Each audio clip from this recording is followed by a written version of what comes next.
and Trey Lance is out for the season. Yeah, I mean, I thought it's crazy. It's only a couple hours after it happened. And when the play happened, after he had some pretty impressive runs, I would say 2 of the better runs of his career.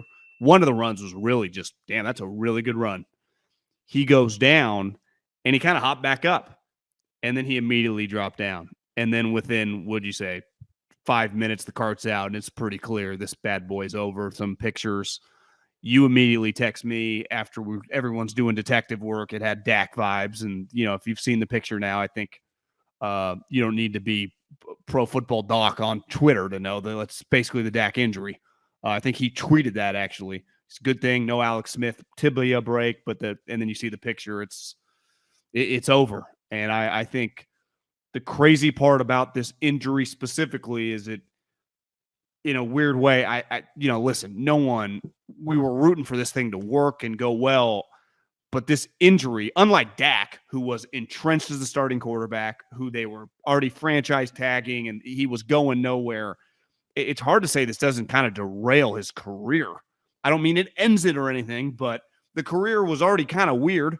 It wasn't, I would say, going super smoothly in very limited action, given you and I have been talking about it for 8 months, the pressure on this. Trevor Lawrence, who actually looks pretty sweet, there's just no pressure, right? Justin Fields, they haven't played yet, but it doesn't matter. Mac Jones kind of matters, I guess, but most people think his team sucks. Zach Wilson's fucking hurt. Flacco's winning games, hugging Robert Saleh. They're like kissing each other, guy. Yeah. Saleh is so happy that Flacco can complete passes. This thing, the pressure was just immense. And now it's just 2 straight years. Again, he's not really playing, right? 3, what would this be? 4 career starts now going into year 3? Well, if you factor in the COVID year thing, he's had 5 starts in 3 years. It's pretty crazy for a guy that didn't have much playing time before. Everybody's heard that acronym KISS, right? Keep it simple, stupid. Yeah. And just nothing's been simple to this point for Trey Lance. When he got drafted, we all thought there's no better place for him. And, we'll talk about, is it somebody's fault? But a lot of this has been out of his control. The fact that he arrived and Jimmy was there, the fact that Jimmy stayed and that created pressure. And it doesn't have anything to do with the injury, but it just creates this world that complicates his future, and the injury complicates his future. I thought, there's multiple elements. He's got to overcome an injury now. And Orlovsky put it well today too.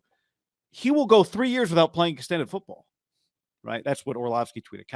It was a great point you just made. He played more his rookie season, right? With the two starts and the half game than he will have this season as the full-time starter. Practiced as the backup quarterback every week, right? Remember, he was like, they would be playing random teams and be like, oh, Trey's Kyler this week, right? He was a scout team quarterback, kind of like Jimmy was last week. Remember, it was like Jimmy Garoppolo acting as Justin Fields in practice. That's a big difference than taking the reps with Debo, Ayuk, when George comes back. I hate using this word. I'm not trying to be negative. I wanted him to be cool.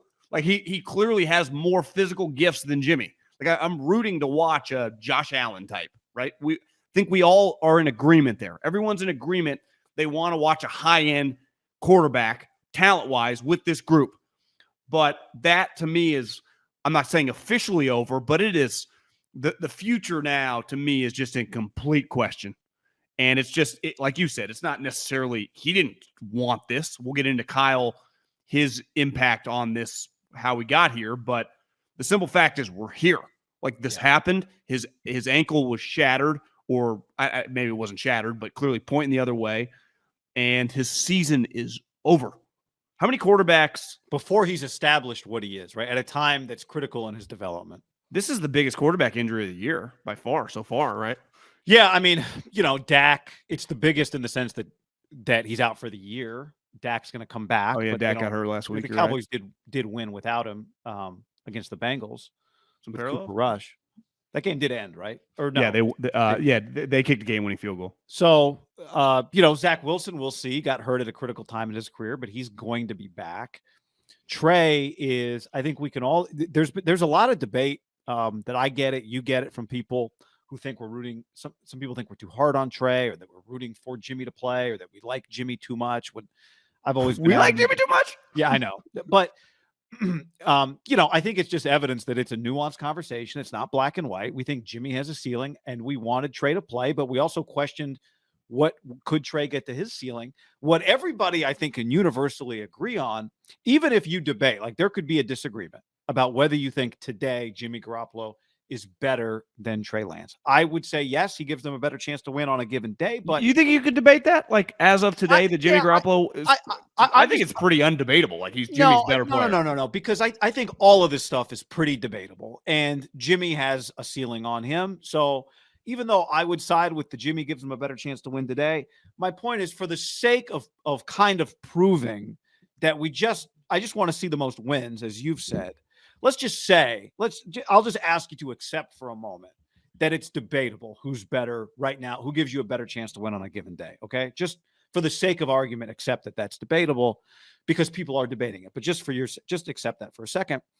I think even then, what everybody could agree on, even if you would argue they're better off on a given Sunday with Jimmy or they're better off on a given Sunday with Trey, I think the thing everyone would agree on, John, is that Trey Lance needs to play. Whatever he's going to be, whatever he should become, he has no chance of getting there if he doesn't play. And he's not going to play now.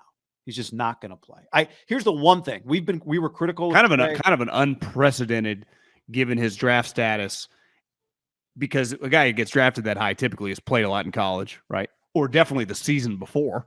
Even Mitch, when he was drafted 2 had been the full-time starter the year before for North Carolina. So when he came to the Bears, he had been starting. Mm-hmm. This guy, no starting the year before he was drafted, beside the one game, and no one really even counts it because it was a joke. Last year, 2 starts, and then this year, 2 starts technically, but he lasted, 5 minutes into a game. Yeah. I would say this too, like this is, I think, the nuance in the way we've talked about him for the people who think we've been overly critical of Trey. It's like we just break down the individual game. Here's what it looks like, and here's how it projects. But I don't think anybody has believed that he's just what he is set in stone based on the week he played against the Bears and what we saw in the preseason and what he did last year. There is just nothing but a massive question about what will he become. And, we don't get that answer this year. Would you agree? You and I, looks like the Raiders might have a chance to drive and win this thing, but like Derek, Tannehill, that group that we talk a lot about, Dak, Cousins, just polarizing, but their success, they've all made the playoffs. They've been starting quarterbacks for years combined. If you added them all up, it'd be a lot of years for them all, right? So they're polarizing just as a lot of starting quarterbacks become polarized, just like Anthony Davis is players get polarizing that play a lot. I would say this was the most true polarizing argument where it was just like no one really knew. Like at the end of the day, Cousins plays a ton, throws a ton of touchdowns, and his teams make the playoffs like every other year. Derek, has made the playoffs a couple times starting quarterback. Dak, same thing, right? It's like those guys have some tangible data. Ultimately, the thing with Trey, he is the number one polarizing conversation that every show and everyone that does talks about football, and a lot of just random football fans have, where there is just no substance behind it because no fault of anyone's own, there just isn't any substance. It's just all like, well, the practice today was awesome, or damn, guy, that practice today was sweet. Or even the first fucking game, it was like, well, monsoon conditions. And that's fair. Like it was monsoon conditions, right? It was like, and now it's like ankle shattered. A little Jimmy Garoppolo-ish backup quarterback for Brady. Only got a couple starts, then got hurt. Then he gets traded, has the 5 games. And then the next year, like, is he good? Was that a flash in the pan? It's like, this year's going to be good. And then he tears ACL. And think about how long, that's like 5.5, 6 years of just kind of unknown. Now, the Jimmy conversation probably didn't pick up till like his 2nd or 3rd year. Like his first year as a rookie, like no one was like, it might have even been probably going into year 3. So that conversation lasted like 3 years. Yeah. Last year on the Patriots, a couple years with the Niners until he just kind of entrenched. Now, you could say 19, he was still a pretty polarizing player, but he was putting data together. Like there's just no data. There's just, I know this. It really sucks. Like no one roots for anyone to have an injury like that where you get carted off the field. It's devastating. I mean, it sucks. Your season is derailed, but like I didn't feel great about the direction it was going.